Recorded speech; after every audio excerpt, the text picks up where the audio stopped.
Hello everybody, I will be reading Chapter 7 of Percy Jackson and the Lightning Thief today. Check out the other videos if you haven't already watched them. Okay. Chapter 7, My Dinner Goes Up in Smoke. Word of the bathroom incident spread immediately. Wherever I went, campers pointed at me and murmured something about toilet water. Or maybe they were just staring at Annabeth, who was still pretty much dripping wet.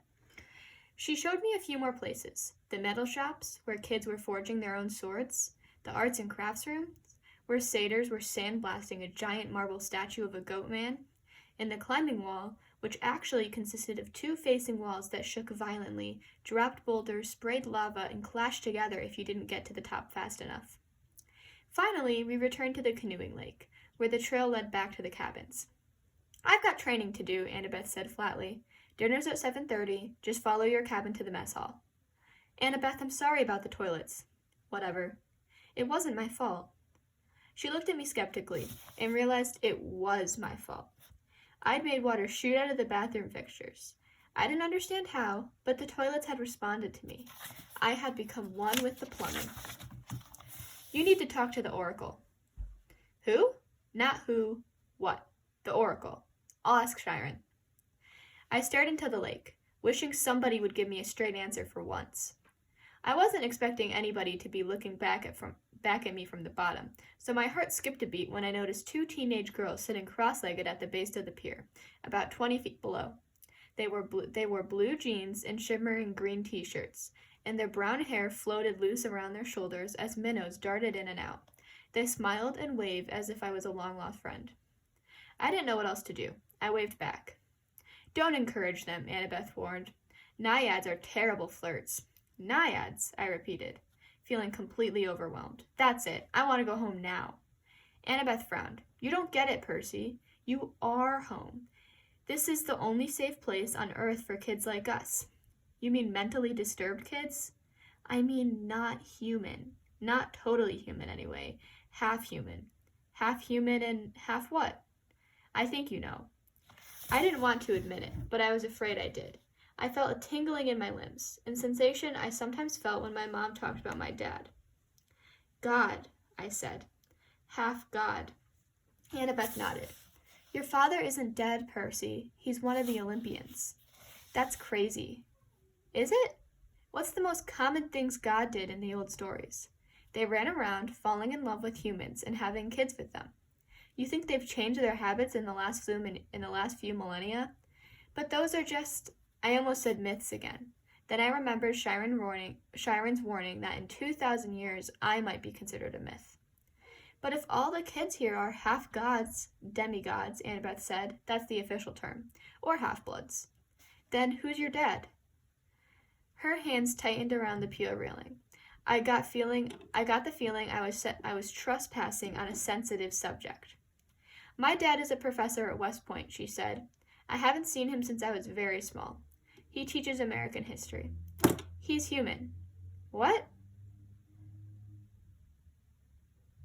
"He's human." "What? You assume it has to be a male god who finds a human female attractive? How sexist is that?" "Who's your mom, then?" "Cabin 6. "Meaning?" Annabeth straightened. "Athena, goddess of wisdom and battle." "Okay," I thought. "Why not?" "And my dad?" "Undetermined. Like I told you before, nobody knows. Except my mother. She knew." "Maybe not, Percy. Gods don't always reveal their identities. My dad would have. He loved her." Annabeth gave me a cautious look. She didn't want to burst my bubble. "Maybe you're right. Maybe he'll send a sign. That's the only way to know for sure. Your father has to send a sign claiming you as his son. Sometimes it happens. You mean sometimes it doesn't?" Annabeth ran her palm along the rail. "The gods are busy. They have lots of kids, and they don't care about us, Percy. They ignore us." I thought about some of the kids I had seen in the Herbie's cabin. Teenagers who looked sullen and depressed, as if they were waiting for a call that would never come. I'd known kids like that at Yancey Academy, shuffled off to boarding school by rich parents who didn't have the time to deal with them.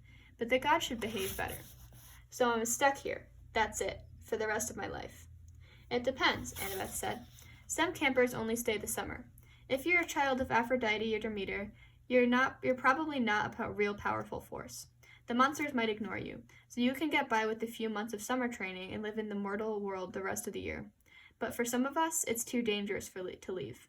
We're year-rounders. In the mortal world, we attract monsters. They sense us. They come to challenge us. Most of the time, they'll ignore us until we're old enough to cause trouble, about 10 or 11 years old. But after that, most demigods either make their way here or they get killed off. A few manage to survive in the outside world and become famous. Believe me, if I told you the names, you'd know them. Some don't even realize they're demigods, but very, very few are like that. So monsters can't get in here. Annabeth shook her head. Not unless they're intentionally stalked in the woods or specially summoned by somebody on the inside. Why would anybody want to summon a monster? Practice fights. Practical jokes. Practical jokes? The point is, the borders are sealed to keep mortals and monsters out. From the outside, mortals look in the valley and see nothing unusual, just a strawberry farm. So you're a year-rounder. Annabeth nodded. From under the collar of her t-shirt, she pulled a leather necklace with 5 clay beads of different colors. It was just like Luke's, except Annabeth's also had a big gold ring strung on it, like a college ring. I've been here since I was 7, she said. Every August, on the last day of summer session, you get a bead for surviving another year. I've been here longer than most of the counselors, and they're all in college. Why did you come so young?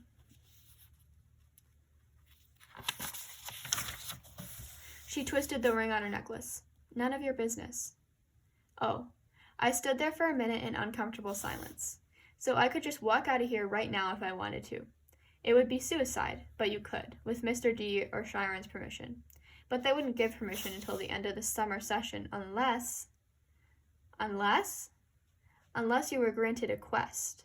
But that hardly ever happens. The last time, her voice trailed off. I could tell from her tone that the last time hadn't gone well. Back in the sick room, I said, when you were feeding me that stuff, ambrosia. Yeah, you asked me something about the summer solstice. Annabeth's shoulders tensed. So you do know something. Well, no. Back at my old school, I overheard Grover and Chiron talking about it. Grover mentioned the summer solstice. He said something like we didn't have much time because of the deadline. What did that mean? She clenched her fists. I wish I knew. Chiron and the satyrs, they know, but they won't tell me. Something is wrong on Olympus. Something pretty major. Last time I was there, everything seemed so normal. You've been to Olympus? Some of us year-rounders, Luke and Clarice and I and a few others, we took a field trip during winter solstice. That's when the gods have their big annual council. But how did you get there? The Long Island Railroad, of course. You get off at Penn Station, Empire State Building, special elevator to the 600th floor. She looked at me like she was sure I must know this already. You are a New Yorker, right? Oh, sure. As far as I knew, there were only 102 floors in the Empire State Building, but I decided not to point that out. Right after we visited, Annabeth continued, the weather got weird, as if the gods had started fighting. A couple of times since, I'd overheard the satyrs talking. The best I can figure out is that something important was stolen, and if it isn't returned by the summer solstice, there's going to be trouble. When you came, I was hoping... Athena can get along with just about anybody, except for Ares. And of course she's got the rivalry with Poseidon. But, aside from that, I thought we could work together. I thought you might know something. I shook my head. I wished I could help her, but I felt too hungry and tired and mentally overloaded to ask any more questions. I've got to get a quest, Annabeth muttered to herself. I'm not too young. If they would just tell me the problem. I could smell barbecue smoke coming from somewhere nearby. Annabeth must have heard my stomach growl. She told me to go on. She'd catch me later. I left her on the pier, tracing her finger across the rail as if drawing a battle plan. Back at Cabin 11, everybody was talking and horsing around, waiting for dinner. For the first time, I noticed that a lot of the campers had similar features. Sharp noses, upturned eyebrows, mischievous smiles. They were the kind of kids that teachers would peg as troublemakers. Thankfully, nobody paid too much attention to me as I walked over to my spot on the floor and plopped down with my Minotaur horn. The counselor, Luke, came over. He had Hermes' resemblance too. It was marred by a scar on his right cheek, but his smile was intact. Found you a sleeping bag, he said, and here, I stole some toiletries from the camp store. I couldn't tell if he was kidding about the ceiling part. I said, thanks. No prob. Luke sat next to me, pushed his back against the wall. Tough first day? I don't belong here, I said. I don't believe in gods. Yeah, he said. That's how we all started. Once you start believing in them, it doesn't get any easier. The bitterness in his voice surprised me, because Luke seemed like a pretty easygoing guy. He looked like he could handle just about anything. So your dad is Hermes? I asked. He pulled a switchblade out of his back pocket, and for a second I thought he was going to gut me. But he just scraped the mud off the sole of his sandal. Yeah, Hermes. The wing-footed messenger guy. That's him. Messengers, medicine, travelers, merchant, thieves, anybody who uses the roads. That's why you're here, enjoying Cabin 11's hospitality. Hermes isn't picky about who he sponsors. I figured Luke didn't mean to call me a nobody. He just had a lot on his mind. You ever meet your dad? Once. I waited, thinking that if he wanted to tell me, he'd tell me. Apparently, he didn't. I wondered if the story had anything to do with how he got his scar. Luke looked up and managed a smile. Don't worry about it, Percy. The campers here, they're mostly good people. After all, we're extended family, right? We take care of each other. He seemed to understand how lost I felt, and I was grateful for that, because an older guy like him, even if he was a counselor, should have steered clear of an uncool middle schooler like me. But Luke had welcomed me into the cabin. He'd even stolen me some toiletries, which was the nicest thing anybody had done for me all day. I decided to ask him my big last question, the one that had been bothering me all afternoon. Clarice, from Aries, was joking about me being Big 3 material. Then, Annabeth, twice, she said I might be the one. She said I should talk to the oracle. What was that all about? Luke folded his knife. I hate prophecies. What do you mean? His face twitched around the scar. Let's just say I messed a few things up for everybody else. The last 2 years, ever since my trip to the Garden of Hesperides went sour, Chiron hasn't allowed any more quests. Annabeth's been dying to get out into the world. She pestered Chiron so much She pestered Siren so much he finally told her he already knew her fate. He'd had a prophecy from the oracle. He wouldn't tell her the whole thing, but he said Annabeth wasn't destined to go on a quest yet. She had to wait until somebody special came to the camp. Somebody special. Don't worry about it, kid. Annabeth wants to think every new camper who comes through here is the omen she's been waiting for. Now, come on, it's dinner time. The moment he said it, a horn blew in the distance. Somehow, I knew it was a conch shell, even though I'd never heard one before. Luke yelled, 11, fall in! The whole cabin, about 20 of us, filed into the commons yard. We lined up in the order of seniority, so of course I was dead last. Campers came from other cabins too, except for 3 empty cabins at the end, and cabin 8, which looked normal in the daytime but was now starting to glow silver as the sun went down. We marched up the hill into the mess hall pavilion. Satyrs joined us from the meadow. Naiads emerged from the canoeing lake. A few other girls came out of the woods. And when I say out of the woods, I mean straight out of the woods. I saw one girl, about 9 or 10 years old, melt from the side of a maple tree and come skipping up the hill. In all, there were maybe 100 campers, a few dozen satyrs, and a dozen assorted wood nymphs and naiads. At the pavilion, torches blazed around marble columns. A central fire burned in the bronze brazier in the sides of a bathtub. Each cabin had its own table, covered in white cloth trimmed in purple. 4 of the tables were empty, but cabin 11's was way overcrowded. I had to squeeze onto the edge of the bench with half of my butt hanging off. I saw Grover sitting at table 12 with Mr. D, a few satyrs, and a couple of blonde boys who looked just like Mr. D. Chiron stood at one side, the picnic table being way too small for the centaur. Annabeth sat at table 6 with a bunch of serious-looking athletic kids, all with their gray eyes and honey blonde hair. Clarice sat behind me at Aries' table. She'd apparently gotten over being hosed down because she was laughing and belching right alongside her friends. Finally, Chiron pounded his hoof against the marble floor of the pavilion, and everybody fell silent. He raised a glass. To the gods! Everybody else raised their glasses. To the gods! Wood nymphs came forward with platters of food. Grapes, apples, strawberries, cheese, fresh bread, and yes, barbecue. My glass was empty, but Luke said, speak to it, whatever you want. Non-alcoholic, of course. I said, cherry Coke. The glass filled with sparkling caramel liquid. Then I had an idea. Blue cherry Coke. The soda turned a violent shade of cobalt. I took a cautious sip. Perfect. I drank a toast to my mother. She's not gone, I told myself. Not permanently, anyway. She's in the underworld, and if that's the real place, then someday... Here you go, Percy, Luke said, handing me a platter of smoked brisket. I loaded my plate and was about to take a big bite when I noticed everyone getting up, carrying their plates toward the fire in the center of the pavilion. I wondered if they were going for dessert or something. Come on, Luke told me. As I got closer, I saw that everyone was taking a portion of their meal and dropping it into the fire. The ripest strawberry, the juiciest slice of beef, the warmest, most buttery roll. Luke murmured in my ear, burnt offerings for the god. They like the smell.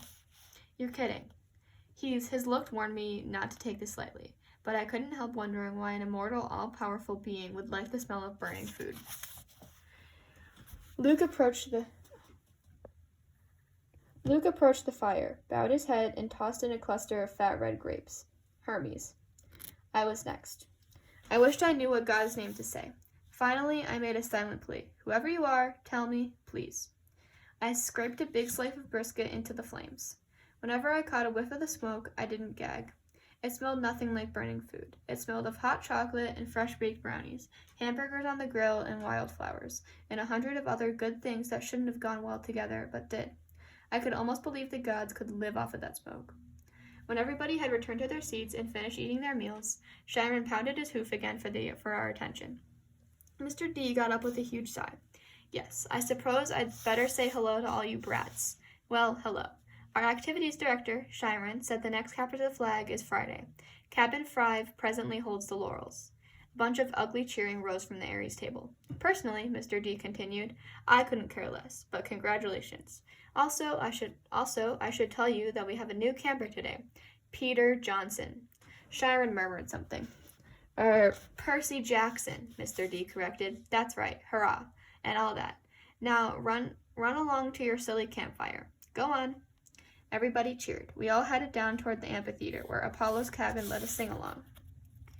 We sang camp songs about the gods and ate s'mores and joked around.